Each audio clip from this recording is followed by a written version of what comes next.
चोरी चोरा घटना के कुछ शहीदों के नामों में फेरबदल और उम्र कैद पाने वाले 14 स्वतंत्रता सेनानियों में से सिर्फ सवर्ण जाति से जुड़े एक व्यक्ति की प्रतिमा स्मारक में स्थापित किए जाने पर सवाल पूछे जा रहे हैं कि क्या ये स्वतंत्र संग्राम में दलितों और पिछड़ों के योगदान को धीरे धीरे मिटाने की कोशिश है।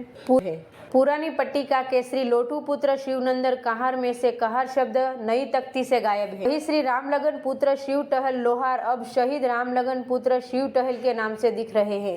शहीद लाल मोहम्मद के पिता हकीम फकीर का नाम अब महज हकीम रह गया है।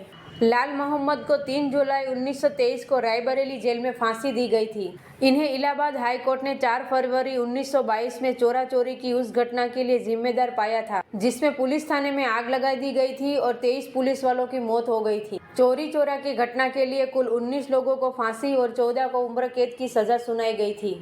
इतिहासकारों के अनुसार हिंसा की इस घटना से आहत महात्मा गांधी ने असहयोग आंदोलन समाप्त कर दिया था। हालांकि लेखक और इतिहासकारक सुभाष चंद्र कुशवाहा का मत है कि ये सब इस बात का एक उदाहरण था कि गांधीवादी राजनीति में जनता की पहल स्वीकार्य नहीं, हिंसक तो कतई नहीं और जमींदारों के खिलाफ तो हरगिज नहीं। सुभाष चंद्र कुशवाहा ने चोरी चोरा पर विद्रोह स्वाधीनता आंदोलन नाम की पुस्तक लिखी है जो साल 2014 में प्रकाशित हुई थी। चोरी चोरा की घटना की याद में उत्तर प्रदेश के गोरखपुर शहर से करीब 26 किलोमीटर दूर 1993 में स्मारक तैयार हुआ था जिसका पिछले 2 सालों से सौंदर्यीकरण करवाई जाने के बाद साल 2021 जनवरी में लोकार्पण हुआ है। साल 2021 को चोरी चोरा घटना के शताब्दी वर्ष के रूप में मनाया जा रहा है। विवाद स्मारक में पुरानी तख्ती की जगह नई तख्ती लगाने के बाद शुरू हुआ है। नई पट्टिका में कई नामों में फेरबदल साफ नजर आता है। आजीवन कारावास पाने वाले 14 में से सिर्फ एक व्यक्ति की द्वारिका प्रसाद पांडे के पुत्र नेपाल पांडे की ही प्रतिमा लगाए जाने को लेकर भी विवाद है।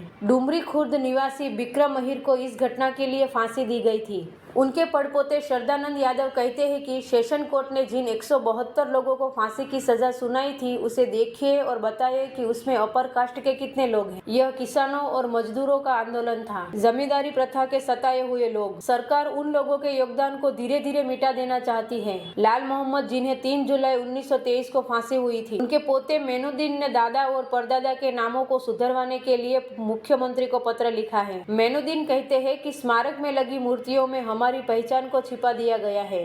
हम फकीर बिरादरी के हैं लेकिन अब उसे बदल दिया गया है। वो कहते हैं जिन्होंने हिंदुस्तान के लिए इतना बड़ा काम किया, अगर आप उन्हें पहचान नहीं दे सकते तो कम से कम उनकी पहचान को तो न खराब किया जाए। घटना से जुड़े परिवारों की शिकायतों को लेकर अधिकारियों से मिलने की कोशिश की तो उन्हें एक व्यक्ति से दूसरे तक भेजा जाता रहा। स्मारक समिति के संयोजक हालांकि ये जोड़ना नहीं भूलते कि शहीदों या परिवार के लोगों के नाम से जाति का नाम हटा देने से कोई फर्क नहीं पड़ता है। लेकिन जब से उनसे ये पूछा गया कि घटना से जुड़े सवर्ण लोगों के सरनेम क्यों नहीं हटाए गए तो उनके पास कोई उचित जवाब नहीं था। गोरखपुर जिला बीजेपी अध्यक्ष युधिष्ठिर जातीय आरोपों से इनकार करते हैं और कहते हैं कि सरकार को ऐसा करने में कोई रुचि नहीं है। हमारी सरकार जाति के आधार पर नहीं बल्कि सबका साथ, सबका विकास और सबके विश्वास के उद्देश्य से काम करती है। दिल्ली के जवाहरलाल नेहरू विश्वविद्यालय में समाजशास्त्र के प्रोफेसर रहे प्रोफेसर आनंद कुमार सीधे तौर पर कहते हैं कि स्मारक पर किसी सरकारी बाबू या वोट के जरिए 5 साल के लिए चुने गए किसी राजा रानी की तुलना में शहीदों के वंशजों का ज्यादा अधिकार है और अगर वे चाहते हैं कि शहीदों के नाम से जातीय पहचान न मिटाई जाए तो उसे नहीं मिटाना चाहिए। शहीदों की स्मृति की रक्षा की जिम्मेदारी समाज की है, लेकिन वो किस रूप में याद किए जाए यह उनके परिवार की प्राथमिकता है।